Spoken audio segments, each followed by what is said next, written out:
जोहार।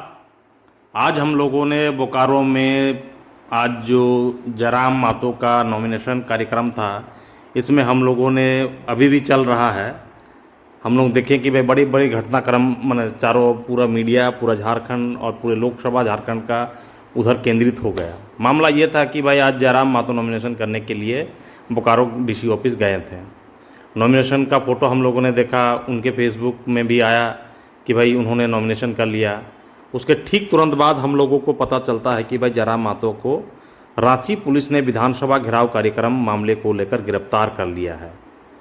ये गिरफ्तारी भाषा आंदोलन के समय जो था, उस समय जो गिरफ्तारी विधानसभा घेराव कार्यक्रम हुआ था उसको लेकर हुआ था, यानी आज से ठीक 2 साल पहले। अब हम लोग देखते हैं कि भाई उनको एक जयराम मातो का गिरफ्तारी हुआ तो पूरे झारखंड भर से लोग गए थे, बंगाल से, इधर उधर से, जहाँ जहाँ उनको समर्थक के लोग आए थे, उन्होंने डीसी कार्यालय के बाहर घेर दिया, डीसी कार्यालय घेराव किया। उसके बाद जयराम मातो अंदर थे, जयराम मातो अंदर से बोल रहे थे कि भाई हम लोगों को सभा करने का कार्य परमिशन दिया जाए, उसके बाद हम लोग अपना जो आप गिरफ्तारी करिएगा हम लोग उसको स्वीकार करेंगे, ये उन्होंने अंदर कहा। अब हम लोगों का एक इसमें यह है कि जयराम मातो एक आरोप लगा रहे हैं कि जो केंद्र सरकार और राज्य सरकार के इशारे पर उन्हें गिरफ्तारी किया गया है। यानी दोनों नेता, केंद्र सरकार यानी आजसू से समर्थित जो भाजपा सीपी चौधरी और जेएमएम का उम्मीदवार मथुरा महतो के इशारे पर उनका गिरफ्तारी हुआ है। तो आप लोग भी समझदार हैं, ये उनका राय, हम भी और बाकी लोग भी ये विश्लेषण करिए। किसी के ऊपर आरोप लगाना अच्छा है, माने आसान है, लोग आरोप लगाते हैं, लेकिन हम लोग उसका विश्लेषण करना चाहिए कि भाई हम लोग किसी को आरोप लगा रहे थे, क्यों लगा रहे हैं, उसका आधार क्या है। अब मान लीजिए कि भाई वहाँ दो माने पहले से जमे हुए नेता हैं, दोनों विधायक रहे हैं, और अभी सांसद सीपी चौधरी तो सांसद भी इससे पहले के हैं, वहीं के सांसद हैं, तो वो क्यों आपको गिरफ्तारी कराना चाहेंगे। उसके आपके गिरफ्तारी से अगर उसको क्या फ़ायदा होने जा रहा है, दोनों नेताओं को क्या फ़ायदा है, आपके जयराम मातो की गिरफ्तारी होने से दोनों नेता को क्या फ़ायदा होने जा रहा है, ये हम लोग को सोचना चाहिए।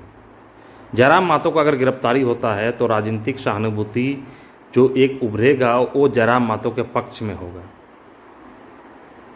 जयराम मातो को इससे और ज़्यादा फ़ायदा होने जा रहा है। अगर उनकी गिरफ्तारी होता है तो जयराम मातो ने भी कहा कि भाई ये हमारे लिए गर्व की बात है, इससे हम लोग को राजनीतिक फ़ायदा होगा। साथ ही साथ वे आरोप भी लगा रहे कि भाई जो दोनों नेताओं ने हमें गिरफ्तार कराया है, तो ये आप अपने आप में जो आपका एक ये है कि भाई आप समझ नहीं पा रहे आप क्या कहना चाह रहे हैं, तो ये हम लोगों को भी समझना चाहिए कि भाई अगर किसी का भी गिरफ्तारी होता चुनाव के समय, हम लोग देखते हैं कि भाई तो जेल से कई लोग लड़े हैं, उनका जैसे बहुत सारे नेता लोग लड़े हैं जेल से, उनका पत्नी, उनका परिवार जाके उनके पक्ष में प्रचार करते हैं, सहानुभूति वोट मिलता है।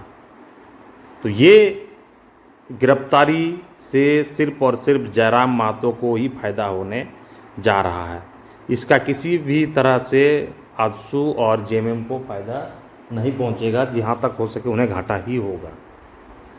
और दूसरी बात कि भाई एक फेसबुक में चल रहा है कि जयराम मातो निकल गए हैं, जयराम मातो का गिरफ्तारी नहीं हुआ, तो उन लोगों को बता दें कि भाई रांची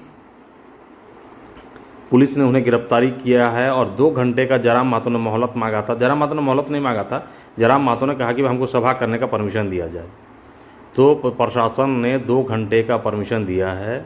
उसके बाद उन्हें गिरफ्तार किया जाएगा, उसके बाद बेल प्रक्रिया प्रारंभ वो जयराम मातो करेंगे।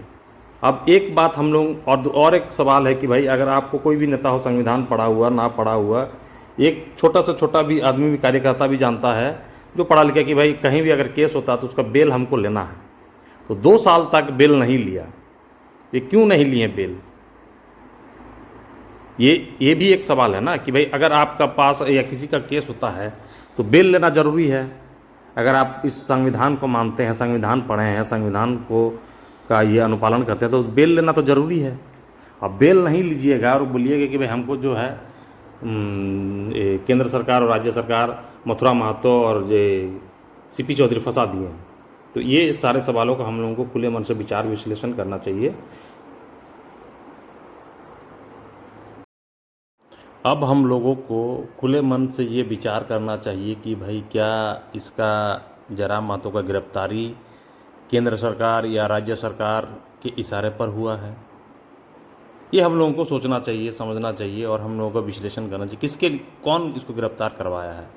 या जयराम महतो का गिरफ्तारी उनका जो माने बेल नहीं लेने के कारण 2 साल पहले का केस है और आप बेल नहीं लीजिएगा, आपके नेग्लिजेंसी का कारण ये आपका गिरफ्तारी हुआ है। ये आप लोग कमेंट में बताइए, खुले मन से अपने विचार रखिए। कोई भी पूर्वाग्रह से ग्रसित होकर किसी भी नतीजे पर नहीं पहुंचा जा सकता है। पूर्वाग्रह से ग्रसित होकर आप अगर एक ही दिशा में, एक ही धारा में, एक ही वहाँ तक पहुँच सकते हैं, लेकिन जो सच्चाई तक के तह तक आप नहीं जा सकते हैं। तो हम लोग ये सवाल आप लोगों के लिए भी छोड़ रहे हैं कि भाई जयराम महतो का गिरफ्तारी हुआ है, ये क्यों, किसने करवाया है, या अपने उनके जो क्रियाकलाप के कारण ही हुआ है। ये आप लोग हमें कमेंट करके बताइए। अब आपके कमेंट का हम लोगों को बेसब्री से इंतज़ार रहेगा और हम लोग भी चाहते हैं कि आप लोग इसमें भाग लें। जोहार। झारखंड न्यूज़ में आप सभी के एक बार फिर से स्वागत है।